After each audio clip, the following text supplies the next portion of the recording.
الشيطان الرجيم إن الله لا يغفر أن يشرك به ويغفر ما دون ذلك لمن يشاء ومن يشرك بالله فقد ضل ضلالا بعيدا. Sesungguhnya Allah tidak akan mengampuni syirik kepadanya dan Dia mengampuni selainnya. Dan siapa yang melakukan perbuatan syirik, sungguh dia telah melakukan suatu kesesatan yang nyata. Bapak-bapak, ibu-ibu, saudara-saudara, kaum muslimin jamaah zuhur Masjid Taqwa Muhammadiyah Kota Padang yang dirahmati oleh Allah Subhanahu wa taala. Pertama dan terutama sekali, marilah kita selalu bersyukur kepada Allah Subhanahu wa taala. Kemudian bersalawat serta berkirimkan salam kepada Nabi besar Muhammad sallallahu alaihi wasallam. Bapak-bapak, ibu-ibu, saudara-saudara, Rasulullah sallallahu alaihi wasallam mengajarkan satu doa, yaitu permohonan kepada Allah, berlindung hanya kepada Allah. Karena pentingnya doa ini, Nabi membacanya di setiap solat, yaitu sebelum membaca salam di akhir bacaan tahiyat akhir. Nabi membaca doa perlindungan. Allahumma inni a'udzu bika min azabi jahannam wa min azabil kubur wa min fitnatil mahya'i wal mamat wa min syarri fitnati masiihid dajjal. Nabi sallallahu alaihi wasallam mengajarkan kepada kita supaya berdoa kepada Allah, memohon kepada Allah, mohon perlindungan hanya kepada Allah. Di dalam doa itu jelas Nabi mengatakan, sesungguhnya saya mohon perlindungan kepadamu. Allahumma inni a'udzubika min azabi jahannam, dari azab jahannam, wa min azabil kubur, dan dari azab kubur, wa min fitnatil mahya'i wal mamat, dan dari fitnah kehidupan dan kematian, wa min syarri fitnati masiihid dajjal, dan dari kejahatan fitnah ad-dajjal. Bapak-bapak, ibu-ibu, perlu kiranya kita renungkan doa ini,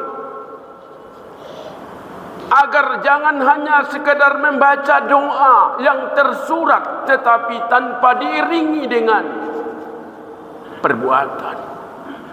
Kita memohon perlindungan selamat dari azab jahanam, mesti kita berusaha menghindarkan diri dari penyebab mendapat siksa jahanam. Di antaranya adalah disebutkan dalam surah Ar-Ra'd ayat 18, orang-orang yang menjauhi ajaran Allah dan Rasulnya, orang-orang yang tidak peduli dengan ajaran Allah, yang tidak peduli dengan tuntunan Allah dan Rasul, termasuk orang yang akan ditetapkan, ditempatkan di neraka jahanam. Begitu juga dalam surat At-Taubah ayat 113, orang-orang musyrik, orang-orang yang melakukan kesyirikan, yang melakukan perbuatan syirik, yang menduakan Allah, yang menganggap ada yang lebih hebat dari Allah, bahkan menyamakan saja tidak boleh, apalagi melebihi. Syirik merupakan dosa besar. menganggap ada yang bisa menyamai kehebatan Allah sehingga memohon perlindungan kepada benda-benda, datang ke kuburan-kuburan keramat, datang kepada para dukun-dukun dan paranormal lalu minta ajimat, meminta penangkal untuk dikalungkan, untuk diikatkan di pinggang, untuk ditempelkan di dinding dengan alasan supaya bisa memberi keselamatan sebagai pelaris dan lain-lain sebagainya. Walau dia mengucapkan bismillah, walau dia membaca Al-Fatihah, walau dia solat, walau dia puasa, walau dia haji, kalau dia menggantungkan harapannya kepada selain Allah, dia telah melakukan perbuatan dosa besar. Di zaman modern ini, Bapak Ibu, syirik telah menjamur. Bencana pun bertubi-tubi. Bencana datang dengan adanya letusan Gunung Merapi, banjir bandang, gempa. Semua itu sebenarnya peringatan dari Allah. Semua itu terjadi, sudah menjadi sunnatullah, dan kita mesti waspada dengan bencana yang ada, dengan memahami fikih kebencanaan yang diajarkan oleh para guru-guru kita. Pentingnya kita waspada. Jangan sampai bencana ini kita undang dengan melakukan kesyirikan, syirik asghar maupun syirik akbar.